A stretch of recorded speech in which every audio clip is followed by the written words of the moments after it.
This is my new book, Lead Like a Coach, and it is a proven way to stimulate employee engagement and productivity. A proven way. Because the book presents a leadership style that I think is quite relevant in today's workplace, because research tells us that.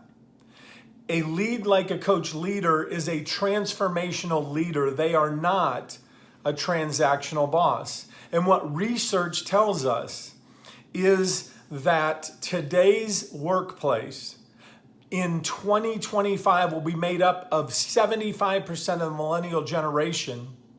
Today's workplace and our workforce wants coaches. They don't want bosses. Hear that now. The millennial generation that will make up 75% of our workforce in the year 2025 does not want bosses, they want coaches. And a lead like a coach leader provides transformational leadership that today's employee, today's staff, today's team members desperately want. Why is that relevant? What can we learn from this? Russell H. Ewing had a quote about the difference between bosses and leaders, and I want to use that today to teach this very important lesson. See, a boss creates fear, but a leader creates confidence in those they lead. A boss fixes blame, but a leader corrects mistakes through coaching and helping their people understand that failing doesn't make them a failure. Failing helps them to improve. And they coach them towards that improvement and that professional and personal growth. A boss has a know-it-all attitude, but a leader asks questions.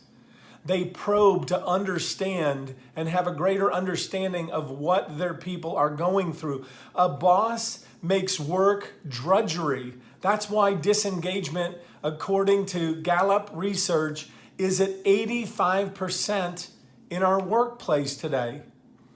Because bosses make drudgery. They make work drudgery. But leaders make work interesting. Because a leader is focusing on growing and developing their people personally and professionally. And that's one of the things that today's employee really, really wants. A boss tends to be interested in himself or herself. That's why they're transactional. They want to hit the numbers so they can succeed. But a leader is interested in the group of people that they lead. See, they certainly establish a vision for the group that they lead, and they themselves, as the leader, have a vision for where they would like to go. But it is essential that they understand the vision that their people have for their career and their lives, so they can teach them and coach them and grow them to reach that vision. There is a tremendous difference between a boss and a leader. And the one thing that we can learn from this book, Lead Like a Coach, is that it is a proven way.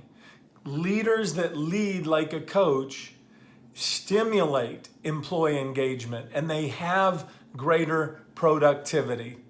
If you haven't gotten the book yet, make sure you grab a copy. Go to Amazon today and learn how to lead like a coach.